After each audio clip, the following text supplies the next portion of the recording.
राधे राधे। जय श्री कृष्णा। रेणु पाठक चैनल में आपका स्वागत है। प्रातःकाल बेला में आप सबका स्वागत है। पवित्र माघ मास यानी अपनी आध्यात्मिक ऊर्जा को तेजोमय बनाने का मास, और इस पवित्र मंगलमय मास में आप सभी पूर्ण श्रद्धा और भक्ति भाव पूर्वक, नियम पूर्वक प्रतिदिन इन कथाओं का श्रवण कर रहे हैं। इसके लिए आप सबका धन्यवाद।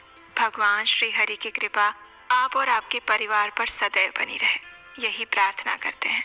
और इसी प्रार्थना के साथ चलिए आज की माघ मास की कथा श्रृंखला को आगे बढ़ाते हैं और आरंभ करते हैं आज की माघ मास कथा का। आइए आज की कथा का श्रवण करते हैं। ऋषि वशिष्ठ ने कहा, महामना मृकुंडु ने विधि पूर्वक अपनी माताओं का अंतिम संस्कार किया और उसके बाद दीर्घ काल तक उन्होंने काशी में निवास किया। भगवान शंकर के प्रसाद से उनकी धर्म पत्नी मरुद्वती के गर्भ से एक महातेजस्वी पुत्र उत्पन्न हुआ और ये ऋषि मृकुंडु का पुत्र था और इसलिए इसे मार्कंडेय के नाम से जाना गया। श्रीमान मार्कंडेय मुनि ने तपस्या से भगवान शिव की आराधना करके उनसे दीर्घायु पाकर अपनी आंखों से अनेकों बार प्रलय का दृश्य देखा। ऋषि वशिष्ठ के मुख से ये बात सुनकर राजा दिलीप को जिज्ञासा हुई। उन्होंने पूछा, हे मुनिवर, आपने पहले तो ये बताया था कि मृकुंडु मुनि के मरुद्वती से कोई संतान नहीं हुई थी, फिर भगवान शिव के प्रसाद से उन्होंने किस प्रकार पुत्र प्राप्त किया और वो पुत्र शंकर जी के प्रसाद से कैसे दीर्घायु हुआ? इन सभी बातों को मैं विस्तार से सुनना चाहता हूँ। अगर आप ठीक समझे तो मुझे बताने की कृपा करें। राजा दिलीप की जिज्ञासा सुनकर ऋषि वशिष्ठ प्रसन्न हुए। उन्होंने कहा, हे राजन, ध्यान से सुनिए। मैं मार्कंडेय ऋषि के जन्म का वृत्तांत कहता हूँ।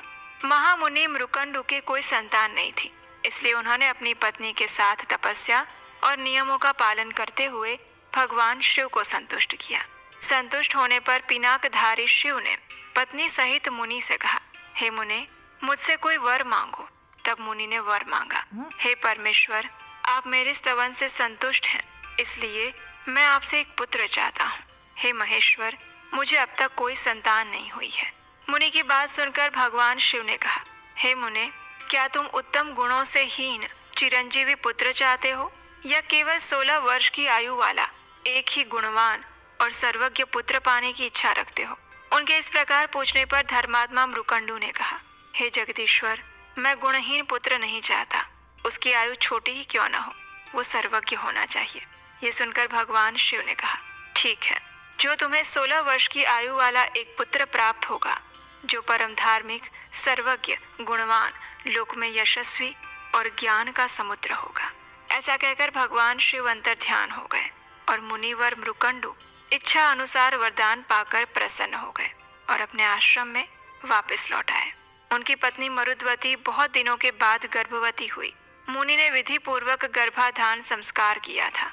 तत्पश्चात गर्भस्थ बालक में चेष्टा उत्पन्न होने से पहले पुरुष की वृद्धि के लिए उन्होंने किसी शुभ दिन को गुह्य सूत्रों में बताई हुई विधि के अनुसार अच्छी तरह से पुंसवन संस्कार किया।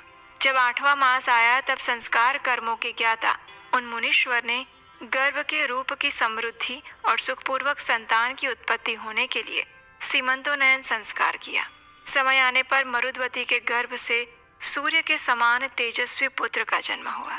उस समय देवताओं की दुंदुभियां बज उठी, संपूर्ण दिशाएं स्वच्छ हो गई और सभी ओर से प्राणियों को तृप्त करने वाली कल्याणमयी वाणी सुनाई देने लगी। बालक की शांति के लिए वेदव्यास आदि मुनि भी मृकुंडु के आश्रम पर पधारे। साक्षात महामुनि वेदव्यास जी ने बालक का जातकर्म संस्कार किया। तत्पश्चात 11वें दिन मुनि ने नामकरण संस्कार किया और उसके बाद नाना प्रकार के वेदोक्त मंत्रों और आशीर्वादों से अभिनंदन करके मुनियों ने बालक की रक्षा का शास्त्रीय उपाय किया। पूजित होकर वे सभी लोग लौट गए। उस समय नगर और प्रांत के लोग हर्ष में आकर आपस में कहते थे, अहो, इस बालक का अद्भुत रूप है, अद्भुत तेज है और समस्त अंगों का लक्षण भी अद्भुत है। मरुद्वती के सौभाग्य से साक्षात भगवान शंकर ही इस बालक के रूप में प्रकट हुए हैं। ये कितने आश्चर्य की बात है। 4थे महीने में पिता ने पुत्र को घर से बाहर निकाला। 6ठे महीने में उसका अन्नप्राशन संस्कार कराया। फिर 2.5 वर्ष की अवस्था में चूड़ा कर्म करके श्रवण नक्षत्र में कर्णवेद किया। तदनंतर कर्मों के ज्ञाता मृकंडो मुनि ने बालक के ब्रह्म तेज की वृद्धि के लिए 5वें वर्ष की अवस्था में उसे यज्ञोपवीत दिया। फिर उपाकर्म करके विद्वान मुनि ने बालक को वेद पढ़ाया। उसने अंग, उपांग, पद और क्रम सहित संपूर्ण वेदों का विधि पूर्वक अध्ययन किया। वो बालक बड़ा शक्तिशाली था। गुरु तो उसके साक्षी मात्र थे। उसने विनय आदि गुणों को प्रकट करते हुए गुरुमुख से समस्त विद्याओं को ग्रहण किया। वो भिक्षा के अन्न से जीवन निर्वाह करता हुआ प्रतिदिन माता पिता की सेवा में संलग्न रहता था।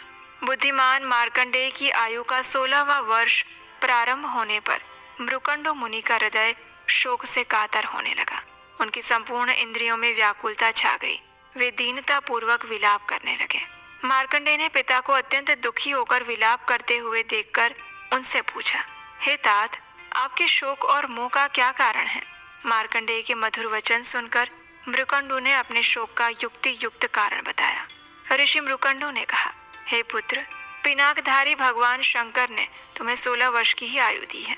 उसकी समाप्ति का समय अब आ पहुंचा है और इसीलिए मुझे शोक हो रहा है।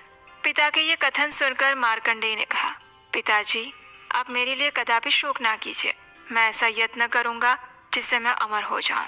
महादेव जी सबको मनोवांछित वस्तु प्रदान करने वाले और कल्याण स्वरूप हैं।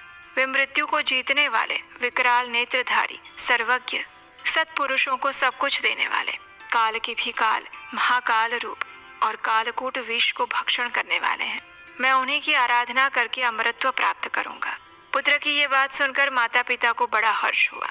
उन्होंने सारा शोक छोड़कर प्रसन्नता पूर्वक कहा, हे वत्स, तुमने हम दोनों का शोक नष्ट करने के लिए भगवान मृत्युंजय की आराधना रूप महान उपाय का प्रतिपादन किया है।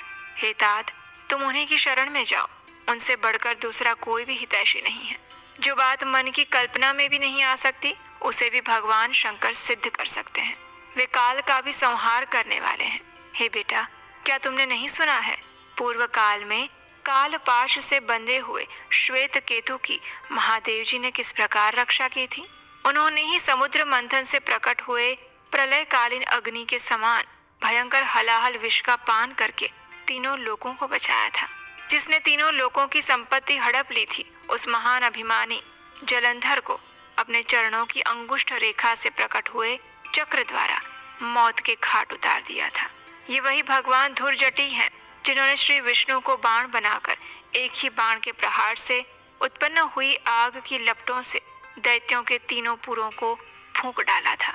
अंधकासुर तीनों लोगों का ऐश्वर्य पाकर विवेक शून्य हो गया था, किंतु उसे भी महादेव जी ने अपने त्रिशूल की नोक पर रखकर 10,000 वर्षों तक सूर्य की किरणों में सुखाया। केवल दृष्टि डालने मात्र से तीनों लोगों को जीत लेने वाले प्रबल कामदेव को उन्होंने ब्रह्मा आदि देवताओं के देखते देखते जलाकर भस्म कर दिया था। अनंग की पदवी को पहुंचा दिया था। भगवान शिव ब्रह्मा आदि देवताओं के एकमात्र कर्ता, मेघरूपी वृषभ पर सवारी करने वाले, अपनी महिमा से कभी च्युत न होने वाले, संपूर्ण विश्व के आश्रय और जगत की रक्षा के लिए दिव्य मणि के समान है। हे बेटा, तुम उन्हीं की शरण में जाओ। इस प्रकार मुनि मृकंडु ने अपने पुत्र को आज्ञा दी और फिर मार्कंडेय अपने पिता की आज्ञा अनुसार दक्षिण समुद्र के तट पर चले गए। और फिर वहां पर क्या हुआ, उसकी कथा का श्रवण हम करेंगे हमारे इसी माघ मास कथा श्रृंखला की अगली कड़ी, यानी कल प्रातः काल।